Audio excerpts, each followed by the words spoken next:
देखिए, ईरान में नई लीडरशिप की तलाश का समय आ गया है, ये कहा है ट्रंप ने खamenei को बताया बीमार आदमी। अंतर्राष्ट्रीय स्तर से आती है बड़ी खबर, जानिए, जिसमें अमेरिकी राष्ट्रपति डोनाल्ड ट्रंप ने ईरान में नेतृत्व परिवर्तन की खुलेआम मांग करते हुए कहा कि सर्वोच्च नेता अयातुल्लाह अली खamenei के लंबे शासन को खत्म करने का समय आ गया है।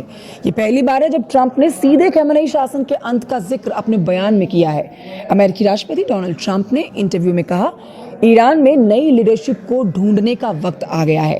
ट्रंप ने तर्क दिया कि ईरान का नेतृत्व देश चलाने के लिए दमन और हिंसा पर निर्भर है।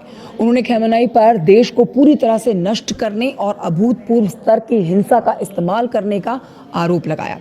देश को ठीक से चलाने पर ध्यान देना चाहिए, ये भी कहा है ट्रंप ने। जी हाँ, ट्रंप ने कहा है कि देश को सुचारू रूप से चलाने के लिए भले ही वो काम बहुत ही निचले लेवल का हो, नेतृत्व को अपने देश को ठीक से चलाने पर ध्यान देना चाहिए, जैसा कि मैं करता हूं।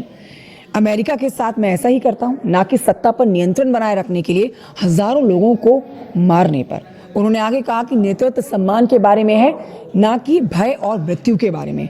खamenei को बीमार आदमी बताते हुए डोनाल्ड ट्रंप ने कहा कि ईरान के नेतृत्व के कारण ही ये रहने के लिए सबसे खराब जगह है। आज ईरान के सुप्रीम लीडर अयातुल्लाह खamenei ने अमेरिकी राष्ट्रपति डोनाल्ड ट्रंप पर ईरान में हुई मौतों और अशांति के लिए जिम्मेदारी का ठीकरा फोड़ा है।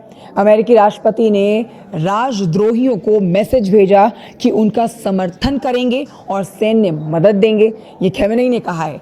दूसरे शब्दों में अमेरिकी राष्ट्रपति खुद राजद्रोह में शामिल थे, ये आपराधिक कृत्य है। खamenei ने ये सब बातें सोशल मीडिया प्लेटफॉर्म एक्स पर पोस्ट की हैं।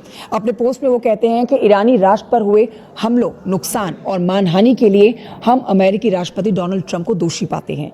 एक अन्य पोस्ट में उन्होंने ये भी कहा कि ट्रंप पर हिंसक समूहों को ईरानी जनता के प्रतिनिधि के रूप में गलत तरीके से पेश करने का आरोप लगाया। आर्थिक परिस्थितियों को लेकर 28 दिसंबर को ईरान में विरोध प्रदर्शन शुरू हुए थे, लेकिन देखिए बाद में ये सर्वोच्च नेता के शासन को खत्म करने की व्यापक मांगों में तब्दील हो गए।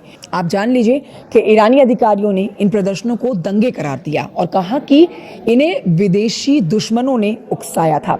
ईरान में लगभग पूरी तरह से इंटरनेट ठप होने के कारण मरने वालों की संख्या अभी तक साफ नहीं हो पाई है, लेकिन यह आंकड़ा फिलहाल 3000 के पार बताया जा रहा है। अंतर्राष्ट्रीय स्तर से बड़ी खबर इसे जरूर साझा करिएगा। नमस्कार।